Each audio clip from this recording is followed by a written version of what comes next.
Oi, muito obrigada pela apresentação. Eh, eu sou a Juliana Ponton, da Wingo, coordenadora de soluções digitais na Wingo, e é um prazer para mim apresentar este painel com o Túlio e a Esther, que me acompanha hoje. Como vocês sabem, estamos em um processo de fechamento do espaço cívico em toda a América Latina e os decisores políticos cada vez mais distantes da cidadania. Então, que precisa de fazer é, ser, inovação, né, para ser ouvida. E na Wingo, nós acompanhamos tecnologicamente a criação de plataformas e ferramentas de participação cidadã e temos a oportunidade de ver diversas ferramentas que são geradas com esse objetivo em todo o continente. É por isso que convidamos hoje estas duas organizações a compartilhar as suas experiências do Brasil diante dos períodos eleitorais, para entender como a tecnologia pode apoiar e conduzir esses processos com inovação democrática. Então, estou aqui com a Esther Borges, ela é a coordenadora de investigação em Internet Lab, estudou Relações Internacionais na Universidade de São Paulo e é mestranda em Ciência Política pela mesma instituição.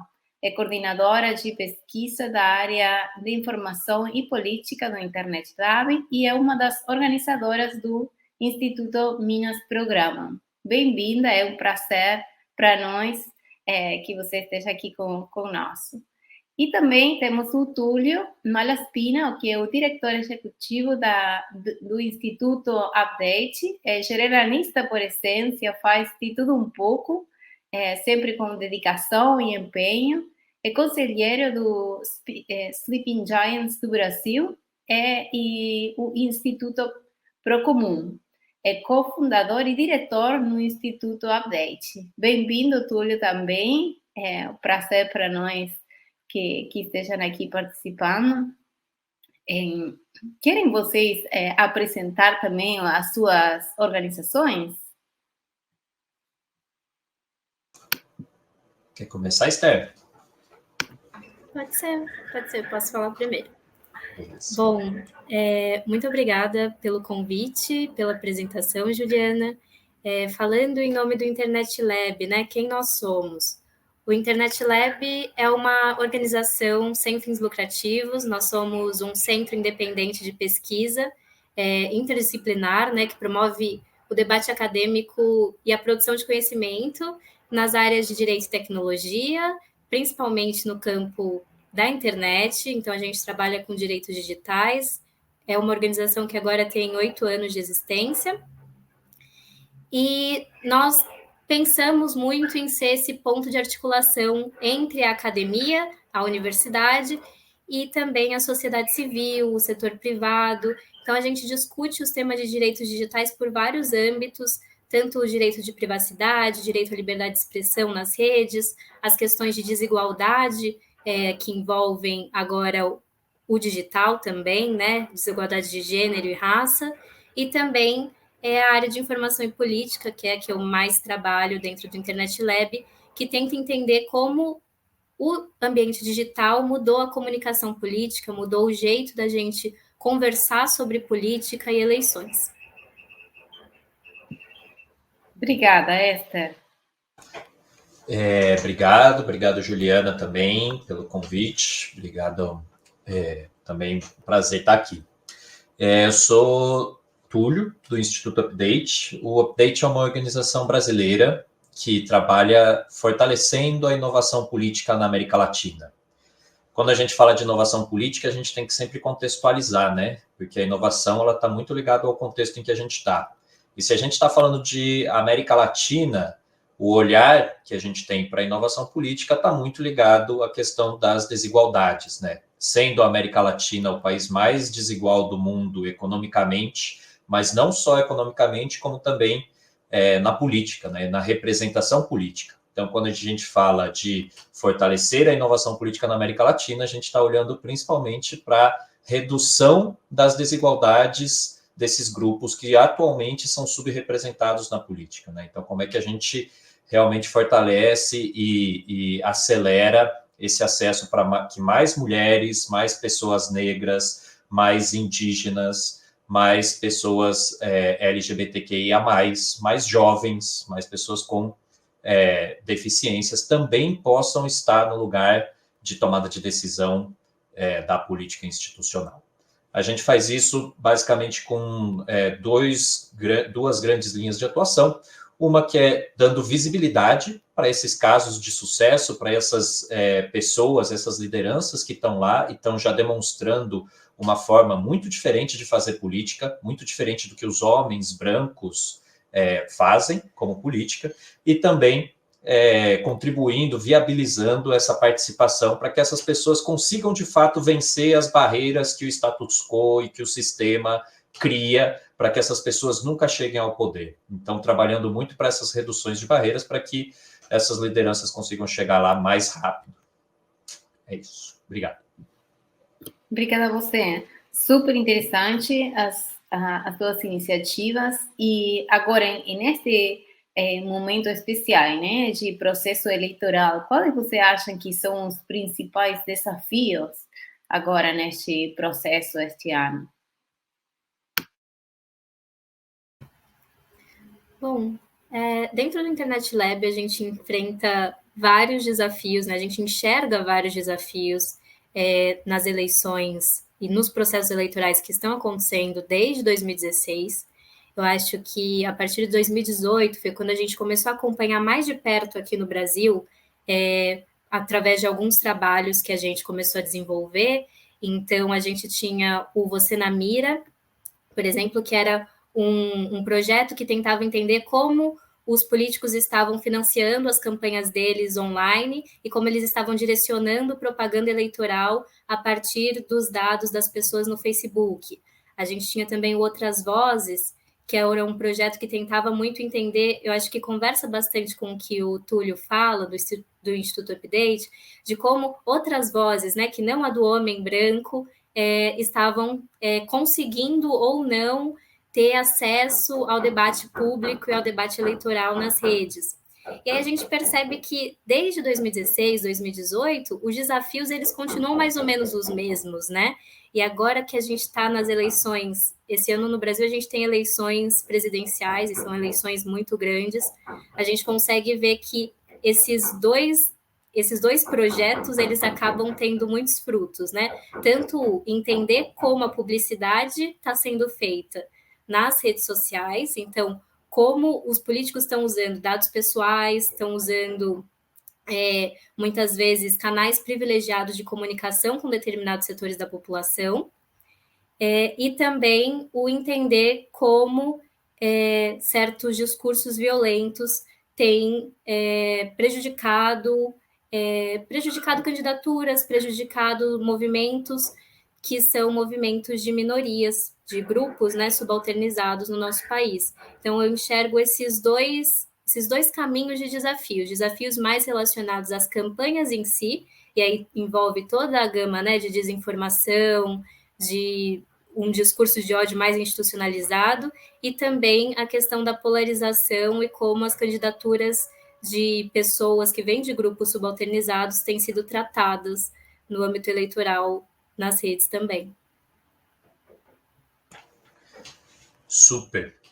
Também concordo bastante com a Esther. A gente tem visto muito essa escalada da violência política, né, nesses últimos anos, principalmente desde 2016. E é um tema que, atualmente, a gente não tem uma legislação que seja robusta o suficiente para conseguir, de fato, mitigar, né, essas violências políticas. Então, esse, com certeza, é um dos temas. Eu vou generalizar um pouquinho mais também, trazendo temas históricos, né, que a gente tem de dificuldade em todas as eleições, não só no Brasil, mas em outros países também da América Latina, né, o patriarcado, o machismo, o racismo e todos os preconceitos que a gente já tem historicamente na nossa sociedade, e como isso também impacta os processos eleitorais dos nossos países, né. A gente viu, principalmente aqui no Brasil, mas não só no Brasil também, Colômbia, Chile, México, a gente percebeu, principalmente 2018, 2020, né, 19, 20, a gente percebeu que a sociedade civil ela está, de fato, avançando para ocupar a política institucional. Aqui no Brasil, para vocês terem uma noção, 2020 foram eleições municipais, eleições locais aqui no Brasil, e a gente teve recorde de candidatura de mulheres, recorde de candidaturas de pessoas negras e recorde de candidaturas indígenas em 2020 aqui no Brasil. E isso, com certeza, gera uma reação também do status quo, né? Então, de 2020 para cá, a gente teve uma mudança na nossa também legislação eleitoral, criando uma série de outras barreiras que vão dificultar para que, né, o que a gente chama de outsiders, né, as pessoas novas que não são naturais, assim, que não têm já um histórico político, que vão dificultar com que esses outsiders consigam chegar na política, seja porque vão receber pouco financiamento, seja porque não vão ter apoio do partido, seja porque o próprio sistema de contagem eleitoral vai dificultar para que essa pessoa consiga, enfim, adquirir os votos necessários para ter uma cadeira. Então, acho que a gente também tem visto que, enquanto a sociedade civil tem avançado e tem avançado de forma bem estruturada, né, com organizações, com campanhas, com movimentos, com muito ativismo, a gente tem visto agora, nesse ano de 2022, nas eleições aqui no Brasil, também uma resposta, né, do status quo, do patriarcado, do sistema político, para que essas pessoas não consigam chegar também nos espaços de poder. Acho que esse é um dos temas que a gente, principalmente aqui no Update, entende como sendo muito caros, né, como a gente trabalha com essa questão das desigualdades políticas, né, da desigualdade de representação política, a gente enxerga também todas essas barreiras na legislação eleitoral como sendo, como dificultando muito a que a gente consiga ter um processo eleitoral de fato democrático, né, nos nossos países. Interessante, né? Quanta coisa também, né? Porque temos, por um lado, a questão de transparência, né? Dos fundos, como se financiam as campanhas, também a questão de inclusão, né? De que todas as pessoas, jovens, mulheres, indígenas, possam participar, né? Destes processos. E a questão da violência, né? Que vocês também falaram, com a falta também de regulação.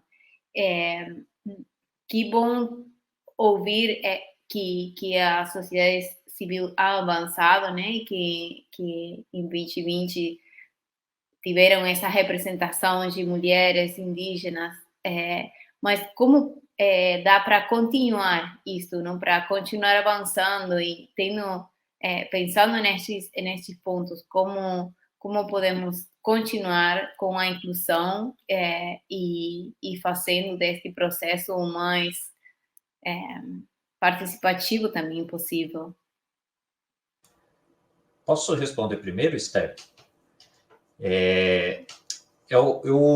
A gente tem um entendimento aqui no Update de que a gente conseguir avançar em uma democracia mais representativa, numa democracia de fato mais democrática, que a gente precisa também gerar resiliência nessas campanhas e gerar um processo de longo prazo de ocupação dos espaços de poder. Então, não é só tendo 1 ou 2 anos de sucesso eleitoral e não é só colocando as pessoas lá dentro que a gente vai conseguir mudar o cenário democrático dos nossos países na América Latina ou do Brasil. E aí se conecta muito com o trabalho que o Internet Lab faz, aqui com o que a gente faz também, como é que a gente consegue gerar campanhas mais recorrentes e como é que a gente consegue gerar maior resiliência nesses processos, seja de campanha, seja nos mandatos, né, quando essas pessoas já estão eleitas. E o tema, né, da violência política, o tema de financiamento de campanha são temas centrais para que a gente consiga gerar essa resiliência, né? Como é que a gente sabe, né, que na América Latina, no mundo todo, assim como no Brasil, dinheiro é igual a votos. Então, como é que a gente consegue também gerar mais transparência sobre o uso de recursos privados e públicos para as eleições? Como é que a gente consegue também entender de que forma esse dinheiro está sendo distribuído também pelos diversos grupos que são representados na nossa sociedade, como é que essa distribuição também é feita de forma mais equitativa e menos decidido de forma aleatória, né, pelos donos dos partidos, e principalmente nesse momento de ultraviolência que a gente tem vivido, né, de violência política, como é que a gente garante com que essas pessoas que já são marginalizadas socialmente e politicamente, como é que a gente consegue garantir que essas pessoas não sofram recorrentes violências, passem por processos de burnout e acabam desistindo, né, sem que elas consigam, de fato, ter uma carreira política de longo prazo. Então, acho que esse assim, é um grande ponto de ação, assim, né? Como a gente gera resiliência e uma estratégia de ocupação do espaço público de longo prazo. Não, com certeza, Túlio. E aqui do Internet Lab a gente se preocupa muito com essa questão de encarar o debate público online como um espaço público como todos os outros. Então, a violência que essas candidaturas ou esses grupos subalternos sofrem nas redes, a gente encara que isso impacta diretamente realmente no pleito eleitoral. Então, faz parte, né, de ajudar essas candidaturas ou tornar a política mais representativa, a gente preservar esse espaço político online de uma maneira que seja um espaço público de fato livre, né? Acreditando naquela questão de que liberdade de expressão só existe em espaços onde todos conseguem ser livres para se expressar, onde todos conseguem falar, onde ninguém tem medo de se colocar ou se tem medo de se candidatar. Essa é uma das coisas que a gente tem trabalhado muito aqui, né? Criar um espaço público online que seja um espaço público saudável, porque a gente fez algumas pesquisas nos últimos anos, principalmente com candidaturas de mulheres e mulheres negras, e a gente percebe que é um ambiente totalmente inóspito, muitas vezes, o ambiente online, para que essas mulheres coloquem as suas candidaturas, coloquem suas ideias políticas. Então, a preservação da liberdade de expressão online tem sido muito o nosso modo de encarar como a gente pode realmente tornar a política mais representativa, tornando os espaços mais livres para todo mundo, realmente. Que importante, não? E falamos novamente de resiliência, que é uma palavra que está agora sendo muito utilizada, né? Mas bem relevante para este assunto.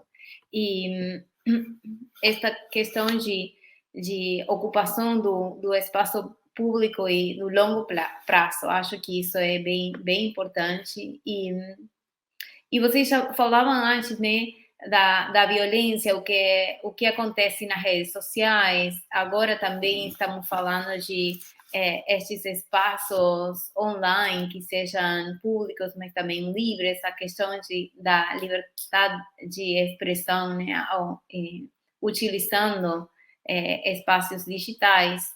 Então, o que vocês acham que é o papel da tecnologia, né, nesse assunto? E como pode também a tecnologia ajudar, não somente para ser mais inclusiva, mas também tendo cuidado da segurança das pessoas no ambiente digital, que é bem importante também. Eu posso responder essa primeiro? Bom, pensando em outros fenômenos, né, para além da violência política, eu acho que uma coisa que nos preocupa muito por aqui também no Brasil é o fenômeno da desinformação.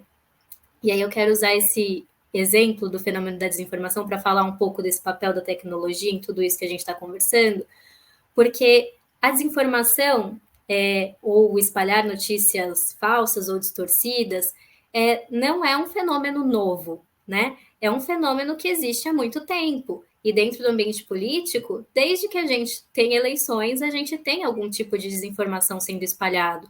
Acontece que a tecnologia, né, as plataformas de redes sociais, como elas são estruturadas hoje, a engenharia das plataformas, o design delas, facilitou com que esse fenômeno viesse à tona tão forte como veio nos últimos anos.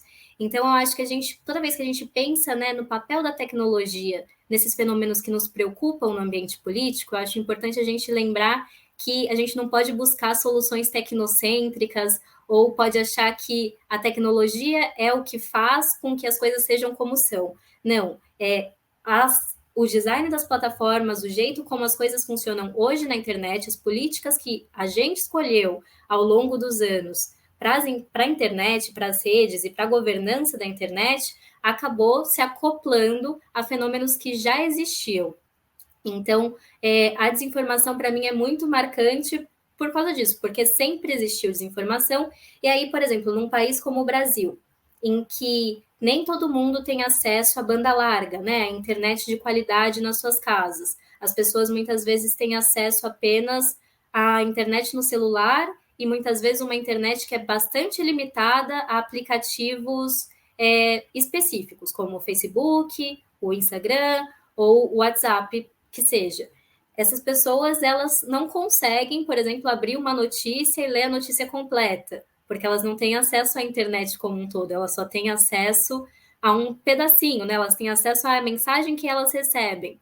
Então, eu enxergo muito isso, que a tecnologia ela não causa nada, ou ela não por si só é o problema, mas o jeito que ela está desenhada hoje, a maneira como a gente distribui a nossa infraestrutura de internet, a maneira como algumas plataformas não se preocupam tanto com a qualidade do que está sendo postado ali, mas apenas em conseguir que as mensagens cheguem a um número cada vez maior de pessoas, é que faz com que a tecnologia seja uma chavinha importante nesses problemas que a gente está conversando, tanto desinformação quanto discurso de ódio também.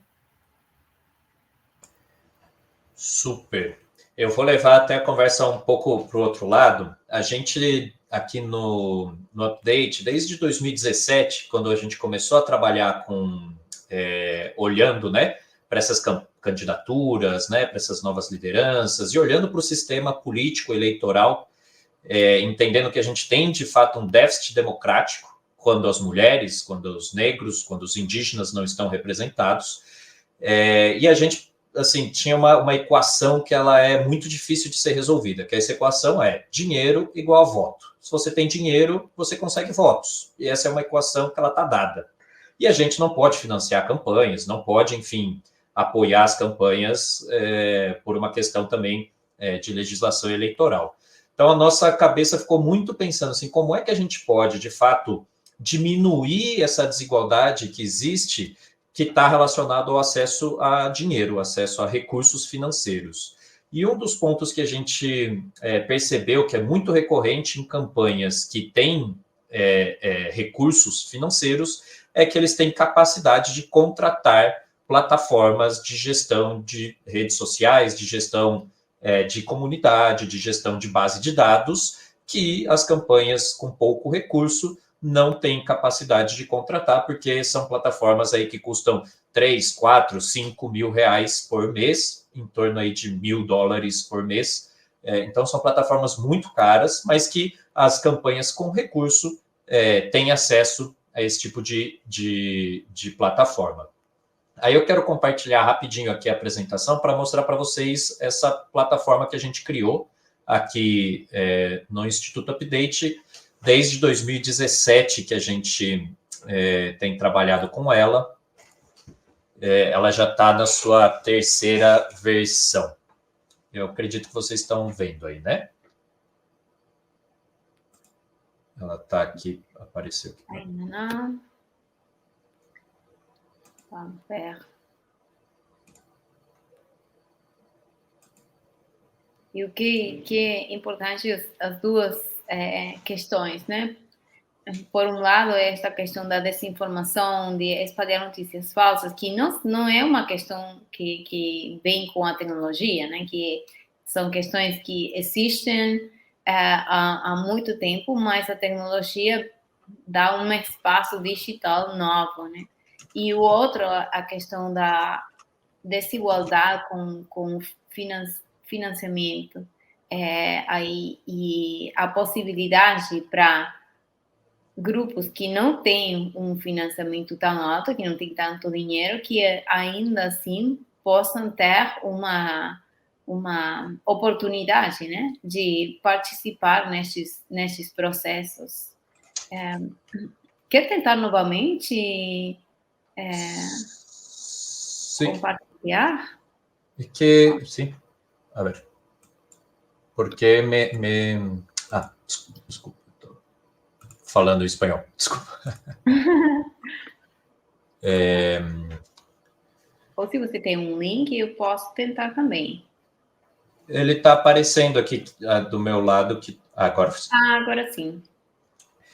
Porque o acesso à tecnologia é uma das barreiras para que essas pessoas consigam disputar em igual oportunidade ou em uma situação menos desigual. Então, o acesso à tecnologia foi um dos pontos que a gente resolveu trabalhar aqui. E então, a gente criou a Liane, que é um software livre de gestão de comunidades que foi desenvolvido pelo Instituto Update.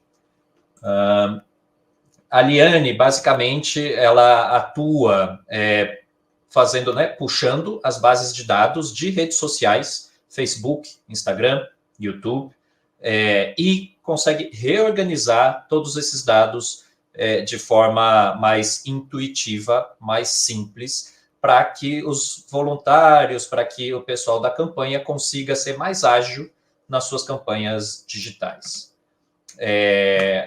Como eu falei, a gente desenvolve, Liane, muito olhando para custo de tecnologia e custo de campanha. Então, como é que a gente pode fortalecer essas candidaturas, fortalecer a democracia, disponibilizando tecnologias de alto desempenho de forma gratuita, aberta, em software livre, para todas as campanhas e não só para as campanhas que têm recursos financeiros.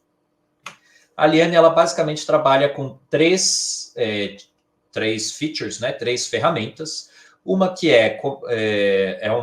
uma ferramenta de mapa para a gente conseguir traçar estratégias presenciais em sintonia com estratégias digitais. Então, ela tem todo um mecanismo de mapas para você fazer os desenhos e fazer o seu planejamento da campanha, olhando tanto para o digital quanto para o presencial e fazendo a conexão entre essas duas lógicas de campanha.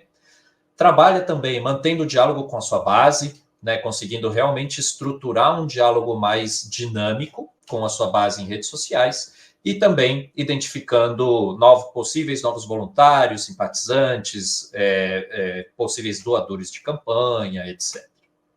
A Liane, basicamente, essa é a carinha dela. Ao você conectar na Liane, você conecta uma página de Facebook, uma página de Instagram, e a Liane puxa todos os dados de interação que aquelas páginas já tiveram, e ela pode reorganizar essas bases como se fosse um funil de engajamento, um funil de conversão, onde você tem uma base, que é essa base mais geralzona, de todas as pessoas que curtiram a sua página em algum momento, aí pessoas que tiveram reações positivas ou algum tipo de interação positiva, pessoas que já estão conversando com a gente, que estão falando com a gente, e também, possivelmente, se você enviar um formulário, pessoas que preencheram esse formulário. Então, a gente pega toda a base que dentro do Facebook e do Instagram está organizada da forma que é boa só para o Facebook e para o Instagram, e a gente reorganiza para que ela fique mais palatável, mais inteligível para quem coordena uma campanha eleitoral. Essa daqui é um pouquinho da cara de como você vê essa base de dados. Você pode categorizar essas pessoas, esses perfis entre doador, voluntário, uma pessoa que teve uma interação feliz ou qualquer coisa do tipo. Você vai criando e populando, adicionando mais informações a essa base de dados. Então, por exemplo, se você fez um evento presencial, você teve 50 pessoas que participaram daquele evento presencial e você tem uma lista com nome, e-mail e telefone dessas pessoas. Você consegue pegar também depois essa base de dados e inserir ela na Liane, e ela já faz o cruzamento com essa base de dados também de Facebook e Instagram e consegue associar essas informações, criando um CRM, uma base de dados muito mais robusta para sua campanha. A gente também tem gestão de comentários, a ferramenta de mapas, como eu falei, para fazer toda a parte de campanhas, Uma coisa que é super interessante, que veio da demanda das campanhas mesmo, é que a gente trabalha com grandes equipes para fazer a gestão da Liane. A gente teve uma experiência agora na Colômbia com uma campanha presidencial que chegou a ter mais de 100 pessoas trabalhando ao mesmo tempo na Liane, respondendo comentários, desenhando estratégias, categorizando voluntários, etc. Então, você consegue ter centenas de pessoas trabalhando ao mesmo tempo usando a Liane. Atualmente, a Liane está nesses países aqui, principalmente Brasil e Chile, mas a gente também teve uma entrada grande na Colômbia e na Argentina nos últimos 2 anos, e esses números tendem a crescer também em outros países da América Latina. Acho que eu não vou passar pelos dados, mas eu queria só apresentar mesmo, meio em geral mesmo, o que é a Liane. Obrigado. Muito interessante, que é legal, né? E essa ferramenta está disponível, né, para qualquer que quiser fazer uma campanha, né? Sim. Ela está disponível principalmente nesses países onde a gente já mostrou, já ali. Ela está disponível para qualquer pessoa que quiser conectar, fazer sua campanha. Sim. Ótimo. Bom, você comentou sobre a experiência na Colômbia, mas no Brasil e no Chile, quais foram os resultados que você tem até agora com o uso da plataforma?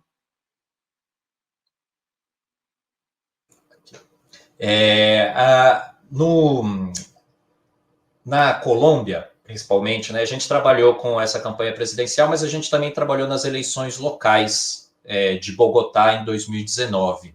Nessas eleições locais, a gente trabalhou com cerca de 20 campanhas, das quais 10 foram eleitas, né? Então, tiveram 20 campanhas utilizando Liane e 10 dessas campanhas foram eleitas lá. Aqui no Brasil, a gente trabalhou com cerca de 15 partidos diferentes, utilizando Liane, de 16 distritos, estados brasileiros, e das quais 20% dessas campanhas foram eleitas. Foram mais de 100 campanhas que utilizaram Liane no Brasil e mais de 20% foram eleitas. Eu acho que mais até interessante, a gente também fez esse trabalho muito similar no Chile, mais interessante é muito o relato das coordenações de comunicação, de mobilização e de campanha, de que eram pessoas que antes trabalhavam todas essas mobilizações diretamente no Facebook ou diretamente no Instagram e não tinham uma ferramenta de gestão de campanhas. Então, poder trazer também um relato dessas pessoas de como ter uma ferramenta de gestão de campanhas pôde facilitar e economizar tempo para a campanha é muito o que a gente entende como resultado palpável, tangível, de impacto mesmo, né? De conseguir economizar tempo da campanha e aumentar a capacidade de impacto que ela tem, né? De engajamento com seus voluntários e tudo mais. Obrigada. E tem algum outro projeto onde se utilizou a tecnologia, né, para ajudar a estes processos eleitorais que quiseram compartilhar? Bom, eu posso compartilhar um pouco com vocês a nossa experiência dentro do Internet Lab com o Monitora. Como o Internet Lab é uma organização de pesquisa, nós temos muito esse papel, né? Eu acho muito legal o que o Túlio apresentou aqui para a gente, eu acho fantástico, mas a gente normalmente fica um passinho atrás. A gente produz dados para que outras organizações consigam observar o cenário e produzir ferramentas como a que o Túlio acabou de apresentar. O Monitora, ele foi uma ferramenta que a gente utilizou durante o ano inteiro de 2020, 2021 ali, tentando monitorar as redes sociais de candidatas mulheres e principalmente candidatas negras também. A gente fez essa diferenciação, né, durante a nossa pesquisa, para entender o que elas estavam recebendo de mensagens, o que era retweetado sobre elas, ou o que era passado marcando os perfis delas nas redes sociais. A gente percebeu ao longo desse ano, né, que a gente monitorou, o perfil das candidatas, o quanto elas recebem ataques e quanto elas recebem muito mais ataques do que os homens, e isso era visível também, o tipo de ataque que elas recebiam, como era diferente dos ataques que eles recebiam. Então, enquanto homens recebiam críticas muito relacionadas aos seus cargos, né, ao seu trabalho, as mulheres recebiam críticas muito relacionadas à sua vida familiar, à aparência delas, à aparência física, e o trabalho delas, ou o projeto que elas estavam apresentando ali para as eleições municipais, não era discutido nas redes. E é interessante que esses dados, a gente ficou realmente muito abalado, porque é uma equipe majoritariamente de mulheres que mexeu com esses dados durante 2021. A gente ficou bastante abalada, mas, ao mesmo tempo, a gente conseguiu incidir muito no debate público com esses dados, a ponto de que, no final do ano passado, no Brasil, a gente teve o avanço na legislação sobre violência política contra mulheres. Então, a gente teve agora uma lei que busca, pelo menos na lei, isso está escrito, né? A gente não sabe como vai funcionar agora no ano eleitoral, mas uma lei que realmente busca restringir a violência contra a mulher no âmbito eleitoral. E eu acho que esse foi o nosso principal resultado de pesquisas no âmbito eleitoral ano passado. Parabéns! Só para contribuir também com a Esther e reforçar, assim, o trabalho da Monitora foi realmente, assim, muito importante para qualificar a violência política de gênero aqui no Brasil, que até então era uma coisa assim que a gente discutia de uma forma ainda muito genérica, muito assim, sem conseguir entender direito, e o trabalho que o Internet Lab fez com a Monitora realmente conseguiu qualificar isso, exemplificar, mostrar como isso é feito, como isso acontece, e aí finalmente a gente tem uma legislação que ela ainda é um pouco genérica, a gente ainda vai estar com muitos dificuldades de entender como vai ser implementada, mas que já é um super avanço, pelo menos para a gente aqui no Brasil, né? Nossa, super, super avanço. Parabéns. E que bom escutar, né? Duas iniciativas bem diferentes, uma que tem que ver mais com a pesquisa, com a questão de informações e a mais, e a outra que é mais operativa, né? Como ajudar e apoiar essas campanhas, mas bem complementares, né? Que seria bom para um próximo passo aí, alguma aliança entre vocês também, né? E ver o que está acontecendo nessas mensagens que vão na campanha que se faz pela ferramenta, né?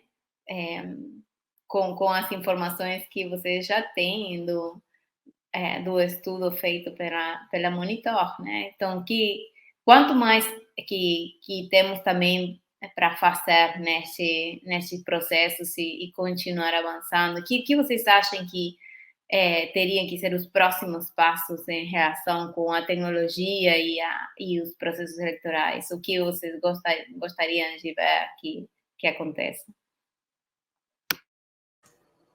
Eu posso começar. Eu acho que essa é uma super pergunta.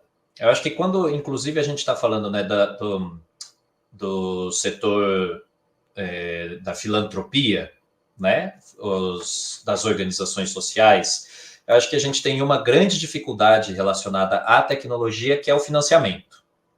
A gente tem muito dinheiro para a criação de novas tecnologias e pouco dinheiro para manutenção ou escala, ou para que essa tecnologia chegue num ponto de maturidade que ela, de fato, consiga ser rentável, sustentável, etc. Então, acho que a gente tem, como setor, um gap na forma como a gente pensa a tecnologia. Os financiadores pensam a tecnologia só como o start, e não pensam que criar tecnologia, desenvolver tecnologia tem um custo altíssimo, principalmente depois que começou. No começo é até fácil de você criar alguma coisa, prototipar alguma coisa, mas você conseguir encontrar o valor, prototipar aquilo para um outro nível, chegar no estágio de maturidade e escalar, isso exige equipes gigantescas. Então, não é simples o desafio que a gente tem, eu acho que principalmente pelo lugar onde a gente se encontra em termos de financiamento atualmente.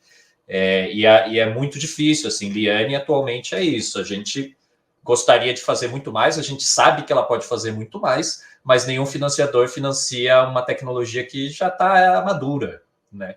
Então, a gente fica muito naquele lugar de como é que a gente pode avançar e fazer mais, se também o recurso filantrópico para o desenvolvimento de tecnologia tem ficado cada vez mais escasso.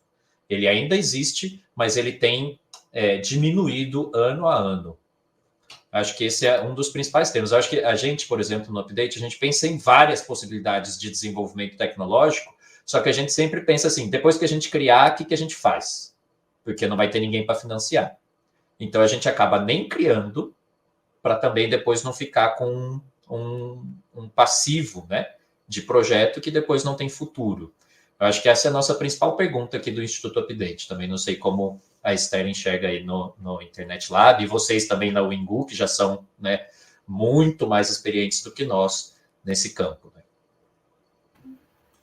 Não, aqui do nosso lado, Túlio, também é uma dificuldade, assim, que os projetos tenham continuidade, que eles não sejam simplesmente uma primeira versão ou apenas um piloto. No Monitor, a gente tem uma sorte entre aspas, né? Mas que é uma equipe realmente muito grande que envolve outras organizações. Então, o Instituto Update nos ajudou ano passado, o Data Lab também. Eu sei que a nossa parceria principal é com a revista As Minas, mas nós temos outras organizações, né? Mas para o Monitor, a gente enxerga o principal desafio é continuar esse monitoramento para conseguir entender, né, a diferença entre ano eleitoral e ano não eleitoral. E mais do que isso também, a gente gostaria muito de conseguir fazer um monitoramento que olhe mais para o design de cada plataforma, porque a gente acha que isso se perdeu um pouco. A gente ficou muito focado na violência como um todo, porque era o nosso objetivo principal, né? Mas a gente gostaria muito de conseguir entender como o design de cada plataforma muda a maneira como o discurso violento, o discurso político violento, a desinformação acaba impactando as pessoas de forma diferente. Então, eu acho que tem essa dificuldade também de dar continuidade e dar continuidade de uma forma mais aprofundada, né? E não só o tema como um todo. Muitas vezes as pessoas não entendem que a gente precisa de um tempo realmente para maturar certas ferramentas, maturar certas pesquisas, para que elas consigam impactar não só ser uma manchete de jornal, mas ser algo realmente relevante, que realmente faça a diferença. Que bom, sim. É bem importante, né? Que é um assunto para todo o desenvolvimento de tecnologia, não somente essa questão de ferramentas para os processos eleitorais, mas em geral, desde a nossa experiência, é um tema muito importante e uma responsabilidade também, né? Que quando uno cria tecnologia, quando cria plataformas e também quando procura dados, né, e gera bases de dados, que importante é ter uma mirada bem ética e responsável sobre isso, né, que como você bem falava, tudo não é questão somente de criar, mas também o que vai acontecer depois. Desde a Wingu, não é isso que sempre tentamos colocar primeiro, é que seja algo que vai ser fácil de manter no tempo que o valor para o usuário ainda existe, né? Porque também é isso, que a tecnologia é relevante sempre que tenha um valor para alguém. Então, é importante ter essa mirada também de criar com o usuário no primeiro lugar, né? E pensando qual vai ser o valor, o impacto para essa tecnologia e aí é que começa a pensar, bom, qual vai ser a próxima etapa, qual vai ser o próximo feature, como vai se manter, porque se ninguém usa, né, não tem sentido algum. E o importante de continuar e dar o tempo também para esses processos, né? E a adoção de tecnologia também não é algo que faz tão rápido, a população leva o tempo também em adaptar e utilizar certa tecnologia, encontrar também qual é o valor mais certo para isso. Então, que bom que vocês têm planos para continuar. Túlio, você quer agregar alguma coisa? Eu queria citar mais um tema, e acho que a Esther também vai super concordar comigo, assim, também, porque quando a gente fala de tecnologia olhando para eleições, eu acho que a gente tem um dos agravantes que é segurança de base de dados, que foi um tema que você citou, né, sobre essa responsabilidade que a gente tem. E a gente, né, enfim, o servidor da Liane recebe ataques diariamente de centenas, milhares de bots, porque ela é uma plataforma que trabalha com dados que, no fim das contas, né, são também de campanhas eleitorais, etc. Então, quando a gente também está falando de eleições, a gente está falando das violências, não só aquelas que estão visíveis, que o Monitora está lá captando, mas também de toda a parte de ataques hackers que a gente também tá aqui, tem que enfrentar, né? Também vivendo eleições, e tem que estar muito preparado também, porque a gente está falando de dados ultra sensíveis. Aqui no Brasil a gente tem uma legislação de dados que ela é bem robusta, ela é bem importante assim para a gente. Então é sempre navegar também com muita responsabilidade aí também, que é muito desafiador trabalhar com essa quantidade de dados. É mesmo, a questão de segurança de dados é bem importante, né? Porque temos a ideia de dados abertos, mas também temos que cuidar de não passar informações sensíveis, ou além informações pessoais que podem peligrar, né, a esses líderes, pensando nas mulheres que você falava antes também, Esther, né, que às vezes se utilizam informações para fazer ataques e a mais.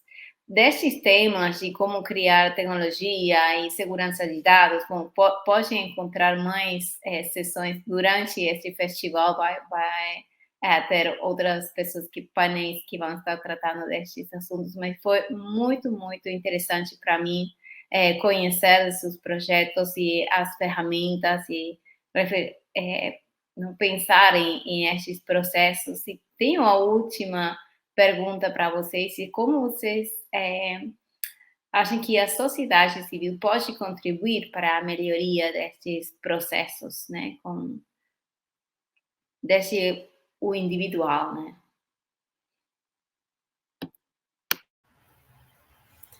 Acho que pensando em sociedade civil, assim, organizações da sociedade civil também, eu acho muito importante que a gente tenha o incentivo à pesquisa, principalmente a pesquisa interdisciplinar, a pesquisa que envolve mais de uma organização, mais de uma equipe, com pessoas que sejam também diversas, né, entre aspas, eu não gosto muito de usar esse termo, mas pessoas que tenham problemas diferentes.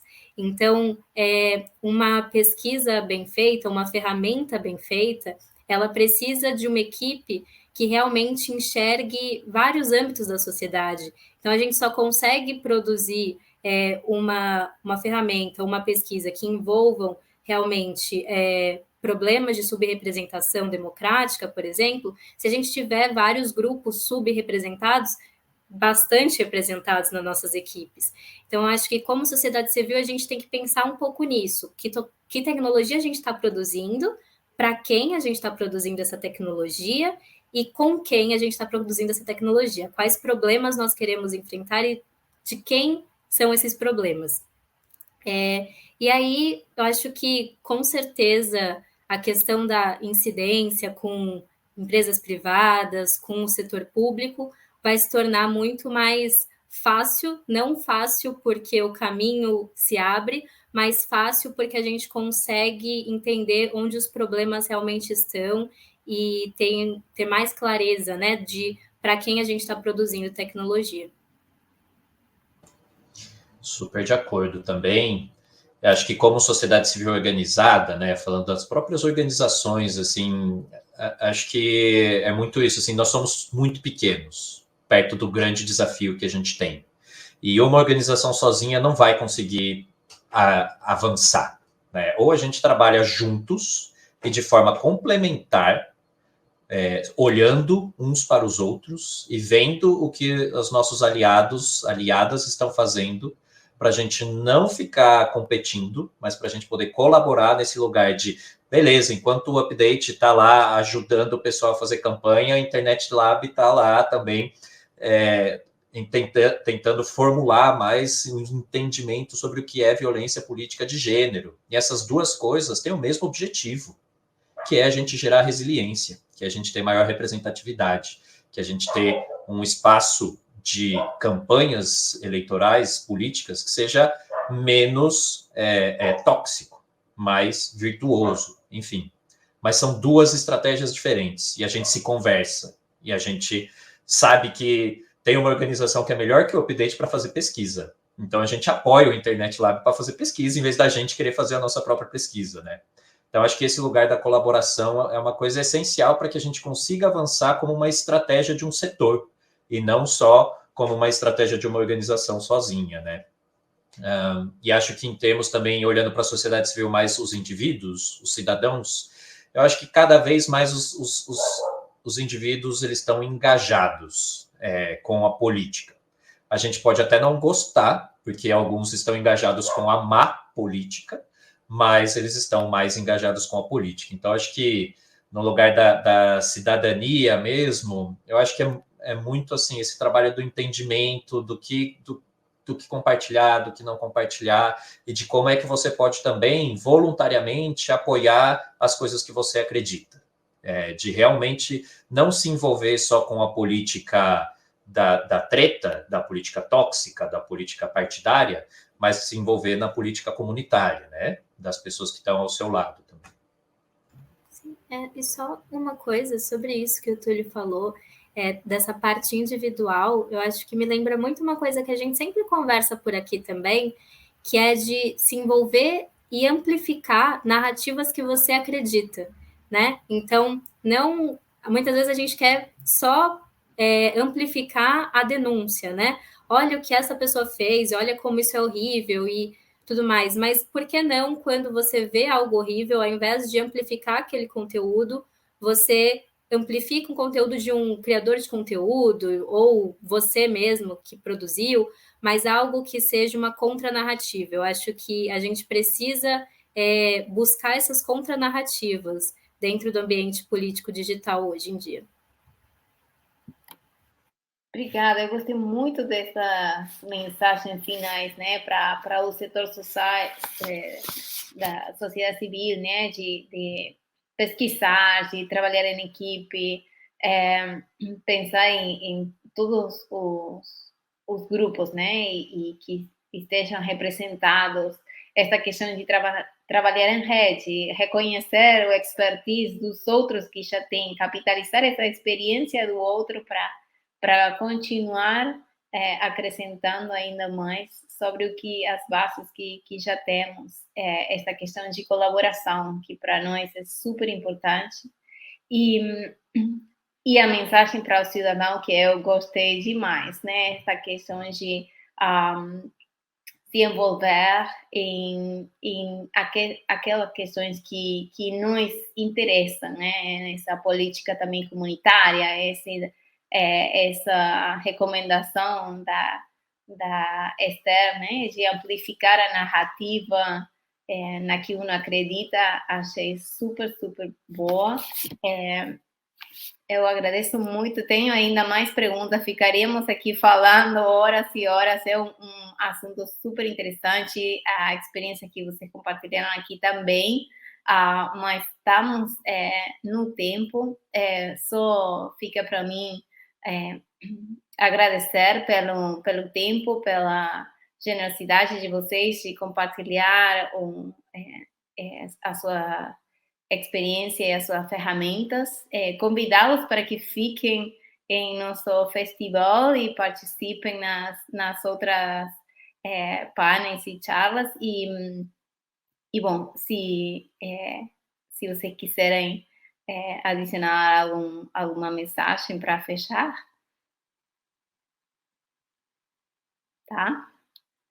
Muito obrigada. Tchau, tchau. Obrigado, Juliana. Obrigado, Esther. Tchau, tchau.